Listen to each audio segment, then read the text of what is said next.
नमस्कार बंधुरा आर के किचेन থেকে আপনাদের সবাইকে স্বাগত জানাই। আজকে আবারও একটি নতুন ভিডিও নিয়ে এসেছি। আজকে বানাবো পনিরের মটর পনির। তো তার জন্য আমার এখানে পনির লাগছে।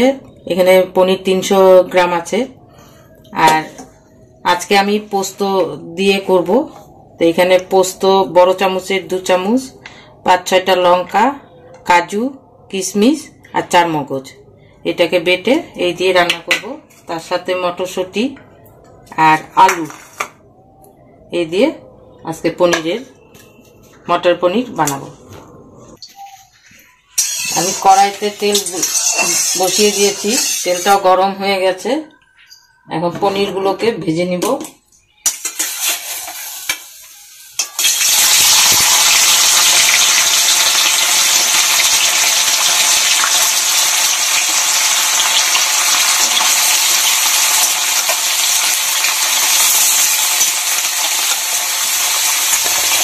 হালকা ভেজে নিলেই হবে, লাল করে ভাজতে হবে না।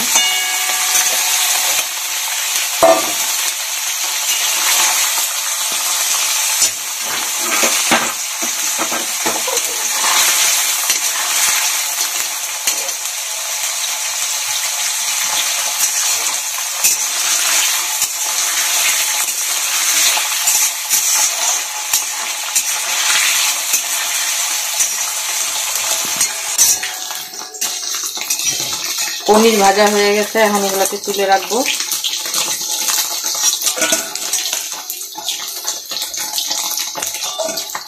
এরকম হালকা ভাজা হলেই হবে, বেশি কড়া ভাজলে মানে পনিরটা শক্ত হয়ে যায়।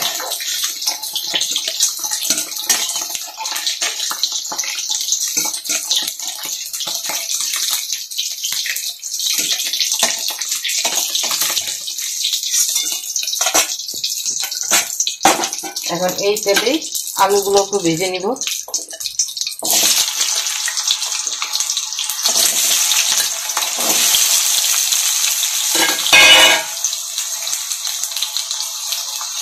সামান্য নুন,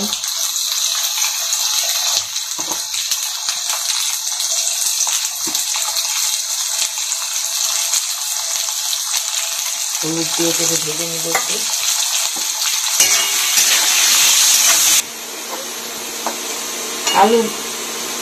আলু ভাজা হয়ে গেছে, এখন আলুগুলোকে তুলে নিচ্ছি।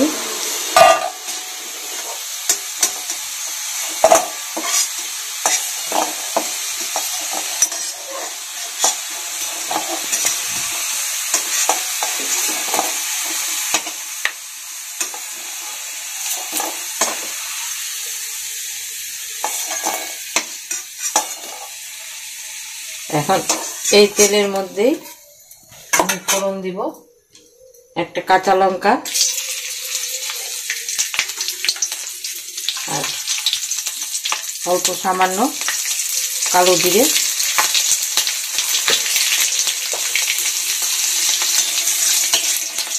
মশলাটা পেস্ট করে রেখেছি, এই মশলাটাকে দিয়ে দিব।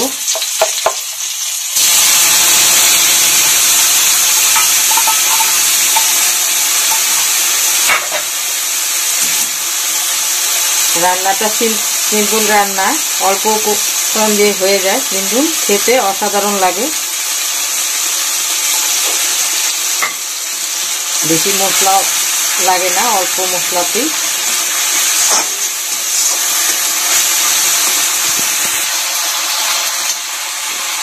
এখন এই মশলার মধ্যে একটু কাশ্মীরি লঙ্কার গুঁড়ো দিলাম কালারের জন্য।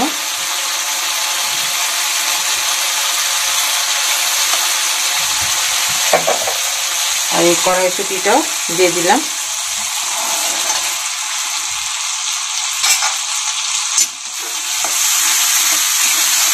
এখন এটাকে ভালো করে কষাতে হবে।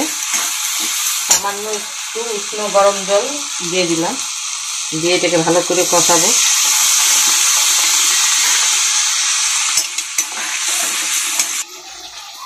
ভেজে রাখা আলুগুলো দিয়ে দিচ্ছি, নেড়ে এর মধ্যে নুন দিয়ে দিব। নুনটা তখন দেওয়া হয়নি, এখন দিয়ে দিব নুনটা। আন্দাজ মতন নুনটা দিয়ে দিবে।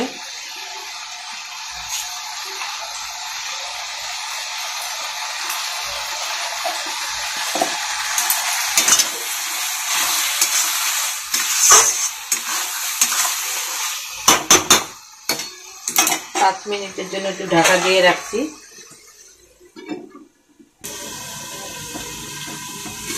ঢাকাটা তুলে নিলাম। এখন দেখি এই যে তেল ছেড়ে আসছে, দেখুন চারিদিক দিয়ে, মানে আমার কষানো হয়ে গেছে। মাঝখানে আরেকবার ঢাকা খুলে নেড়ে দিয়েছিলাম। এখন এখানে উষ্ণ গরম জল দিয়ে দিব। যে যেরকম ঝোল রাখেন সেই আন্দাজে জলটা দিবেন।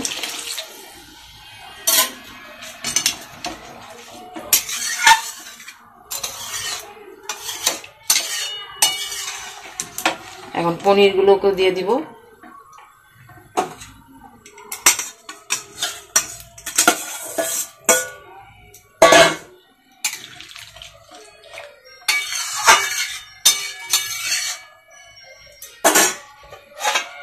এটাকে ঢাকা দিয়ে রাখবো 5 মিনিট, তারপরে নামিয়ে নিব।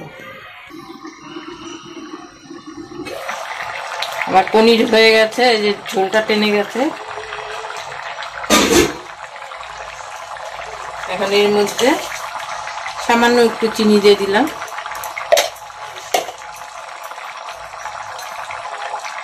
আর একটু গরম মশলা।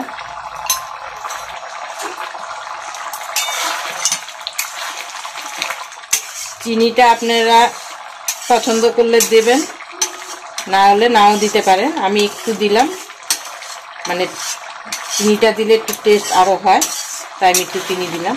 এই যে আমার রান্না কমপ্লিট। এখন এটাকে সার্ভ করে দিব। এই যে আমার পনির হয়ে গেছে, নামিয়ে নিলাম।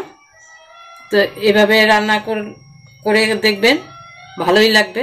ভালো লাগলে একটা লাইক দিয়ে দিবেন, আর বন্ধু বান্ধবদের কাছে শেয়ার করে দিবেন, যাতে সবাই দেখতে পারে। আর এইভাবে খেয়ে দেখবেন, খুবই ভালো লাগবে। ধন্যবাদ। কালকে আবার একটা নতুন রেসিপি নিয়ে আসবো।